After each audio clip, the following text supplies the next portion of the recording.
कांग्रेस के ताकतवर होने का वक्त आ गया है। पहले तेजस्वी यादव की राजद कमजोर पड़ी, फिर स्टालिन की डीएमके और अब ममता बनर्जी की पार्टी तृणमूल कांग्रेस बर्बादी की कगार पर आ गई है।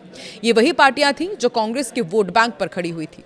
इनकी बर्बादी का मतलब कांग्रेस को अपना जनाधार वापस मिलना। तो क्या विपक्ष में पावर बैलेंस बदल गया है? क्या ममता, तेजस्वी, स्टालिन की बर्बादी देखकर के कांग्रेस खुश है? नमस्कार, मैं हूं आकांक्षा और आप देख रहे हैं न्यूज़ 18 का डिजिटल प्लेटफॉर्म। कहते हैं वक्त किसी का नहीं होता। याद कीजिए ममता बनर्जी का वो बयान जब उन्होंने कहा था कि कांग्रेस तो बची ही नहीं है, उसे सीटें देने का मतलब अपना नुकसान करना है। और वही ममता बनर्जी सोनिया गांधी की चौखट पर पहुंची। साउथ के दिग्गज एमके स्टालिन कांग्रेस को एक सीट भी ज्यादा देने को तैयार नहीं थे, लेकिन आज एक नए खिलाड़ी के आगे उनकी पार्टी धराशायी हो गई। उधर तेजस्वी यादव की राजद भी फर्श पर पड़ी हुई है। एक एक कर इंडिया अलायंस के दिग्गज अपनी जमीन गंवाते जा रहे हैं। ये देखकर अगर आपको लगता है कि कांग्रेस परेशान होगी तो बिल्कुल नहीं, बल्कि वो खुश हो रही होगी, क्योंकि कांग्रेस की जमीन पर ही इन पार्टियों ने अपनी फसल बोई, सत्ता की मलाई खाई और बाद में आंखें दिखा रहे थे। इनके कमजोर होने का मतलब कांग्रेस के लिए एक मौका है। मौका इस बात का कि सत्ता के खिलाफ वाले वोटों का मसीहा बने और फिर एक बड़ी ताकत के रूप में खड़ी हो। शुरुआत ममता बनर्जी से करते हैं। पश्चिम बंगाल में एक समय कांग्रेस वामपंथियों की सबसे बड़ी चुनौती हुआ करती थी।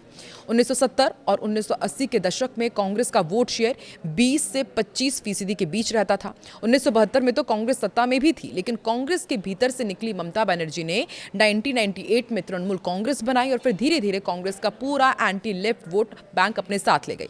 साल 2001 के विधानसभा चुनाव में कांग्रेस को सिर्फ 8.7% वोट मिले, जबकि टीएमसी तेजी से बढ़ी। साल 2011 में ममता बनर्जी ने 34 साल पुरानी लेफ्ट सरकार गिरा दी और बंगाल की राजनीति पूरी तरह टीएमसी बनाम बाकी दलों तक सिमट गई। कांग्रेस का वोट शेयर इस दौरान लगातार गिरता चला गया और साल 2021 के विधानसभा चुनाव में सिर्फ 2.94% ही उसको वोट मिले।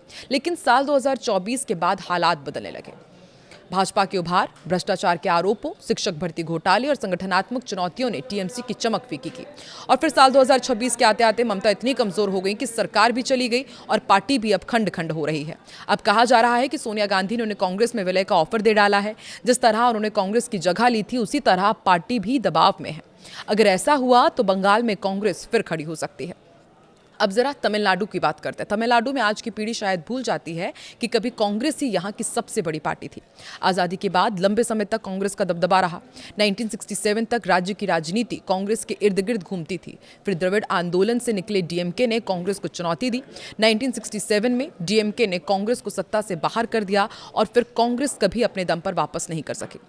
राज्य में कांग्रेस का औसत वोट शेयर जो कभी 20% से ऊपर था, हाल ही के वर्षों में 4 to 5% के स्तर तक सिमट गया है। आज एमके स्टालिन डीएमके के सबसे बड़े चेहरे हैं, लेकिन तमिलनाडु में अब नई चुनौती अभिनेता राजनेता विजय और उनकी पार्टी के रूप में सामने आ चुकी है। डीएमके सत्ता से बाहर है। मौका देकर कांग्रेस ने एक झटके में उससे रिश्ते भी खत्म कर लिए। जिस कांग्रेस को डीएमके ने दशकों पहले हाशिए पर पहुंचाया था, वही कांग्रेस अब तमिलनाडु में अपने दम पर फिर खड़ा होने की कोशिश कर रही है। और अब जरा बिहार चलते हैं। तेजस्वी यादव का जिक्र करते हैं। मंडल राजनीति के वारिस हैं, लेकिन कांग्रेस का पुराना सामाजिक आधार भी ले गए। बिहार में कांग्रेस कभी सबसे बड़ी ताकत हुआ करती थी।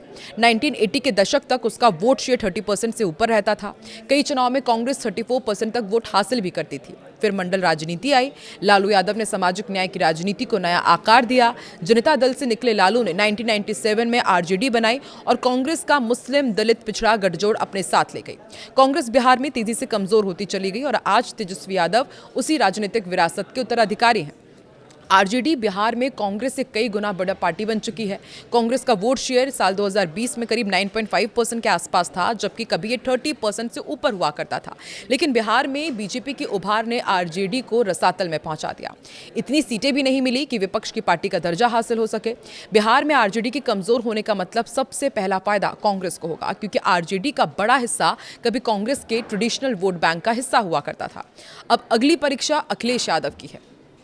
यूपी में कांग्रेस 1980 के दशक तक 35 to 40% वोट पाने वाली पार्टी थी। लेकिन मंडल कमंडल राजनीति के दौर में समाजवादी पार्टी और भाजपा के उभार ने कांग्रेस को लगभग खत्म ही कर दिया है। कांग्रेस का वोट शेयर अब कई चुनाव में 3% के आसपास पहुंच चुका है, जबकि कभी वो राज्य की मुख्य शक्ति मानी जाती थी।